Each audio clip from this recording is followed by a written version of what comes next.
The Gospel lessons in August describe a series of dramatic events in the life of Jesus. 3 weeks ago, we heard about the feeding of the 5,000. 2 weeks ago, we heard about the disciples in the boat in the storm and Jesus walking on the water. Last week, we heard the story of the encounter with the Canaanite woman with the possessed daughter. In between these memorable stories, there is another story going on that is much less dramatic, but it is critical to the narrative of Matthew. Jesus is engaged in a running battle with the Pharisees on a whole variety of issues. After Jesus had walked on the water, there is a confrontation with the Pharisees over the disciples eating without using the traditional hand-washing ceremony. And after the story of the Canaanite woman, there is another confrontation, this time about a sign from heaven to prove his authenticity. Jesus said to the Pharisees this time, in effect, "You have all the signs around you that you need to know who I am. Read the signs of the times." These confrontations with the Pharisees are still troubling Jesus in today's lesson. He's concerned that the Pharisees cannot read the signs of the times that point to who he is and what he is doing. He begins to wonder, after 3 years of ministry, does anyone really understand who I am? To find out in today's gospel, he begins by asking the disciples, "Who do people say that the Son of Man is?"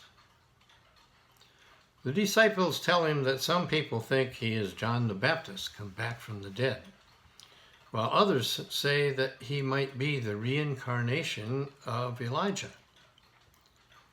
But Jesus now asks a more direct question, and with this question he gets to the heart of his concern.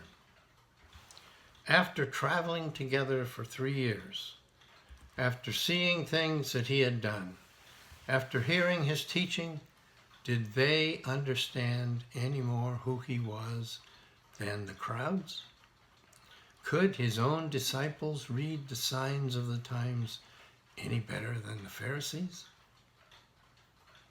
It must have been a tension-filled moment for Jesus, if not for the disciples, when he asked them, "But who do you say that I am?" We can imagine a tension-filled moment of strained silence while the disciples look back and forth at each other before anyone speaks. At last, Peter responds, "You are the Christ, the Messiah, the Son of the living God." With these words, Peter becomes the first person to state plainly the fundamental reality of God's incarnation in Jesus. Now, here in this moment, the disciples confront the inescapable yet utterly fantastic recognition that here in their friend and teacher was the Son of the living God. Jesus asks these same 2 questions of us. Who do people say that I am? And who do you say that I am? Today, even with centuries of hindsight, the same issue faced by the disciples challenges us. It is hard to put into words who Jesus is. And furthermore, no matter how we answer the first question, what do others say, he still proceeds to ask us the second question. But who do you say that I am? Peter discovered that week a great truth. For each of us, our answer must always be a personal leap of faith, based on our own experience of God working in our lives. Knowing about Jesus or knowing that others believe him to be the Son of God is not the same as knowing him in our hearts. When that second question comes to us, But who do you say that I am? How do we respond? Later in the Gospels, Peter is again confronted with the choice of acknowledging his faith in Jesus. But given the choice, he denies him 3 times. In the space of a few days, he learned that there would be no easy victory for the kingdom of God. He came to realize that a confession of faith in Jesus meant answering Jesus' question not just once with his words, but repeatedly with his actions.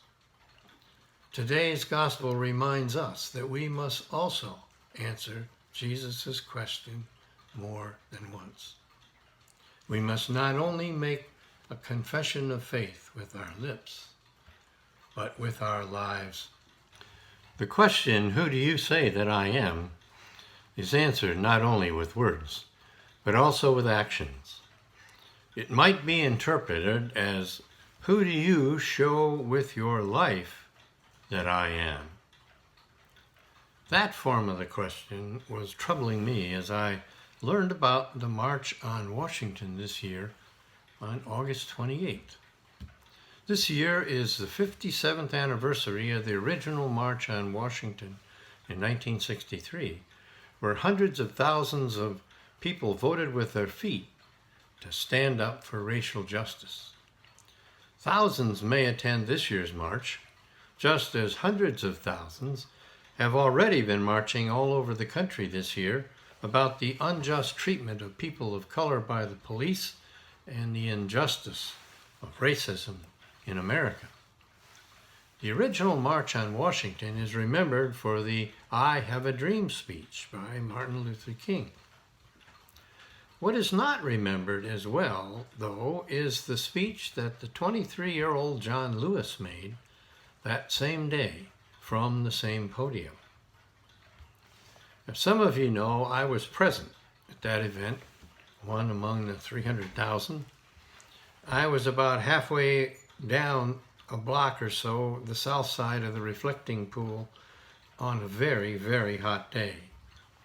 The crowd was restless because the leaders were late arriving for the speeches, and some people in the heat had jumped into the reflecting pool to cool off. John Lewis was the second speaker that day, the 23-year-old head of the Student Nonviolent Coordinating Committee. About the only thing I remember about his speech that day was he sounded very angry.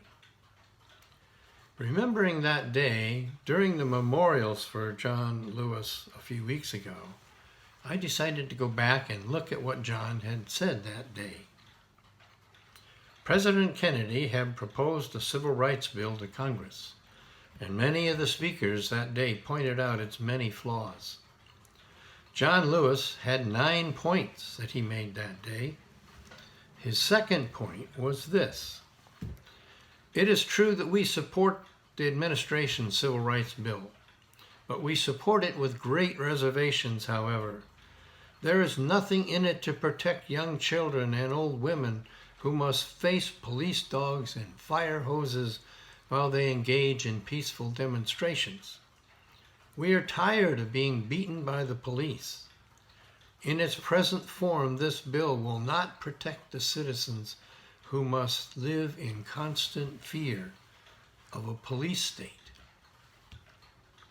He went on to criticize those who opposed even this watered-down bill.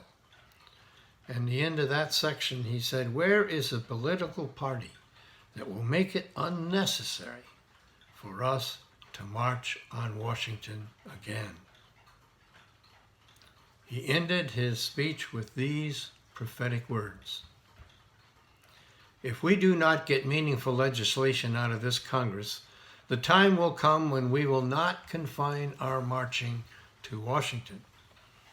We will march through the streets of the cities of this nation, but we will march with the spirit of love and with the spirit of dignity that we have shown here today.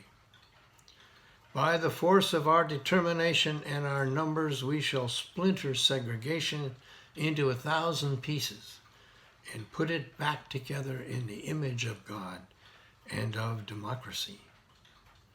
We must say, he concluded, wake up, America, wake up, for we cannot stop, and we will not and cannot be patient.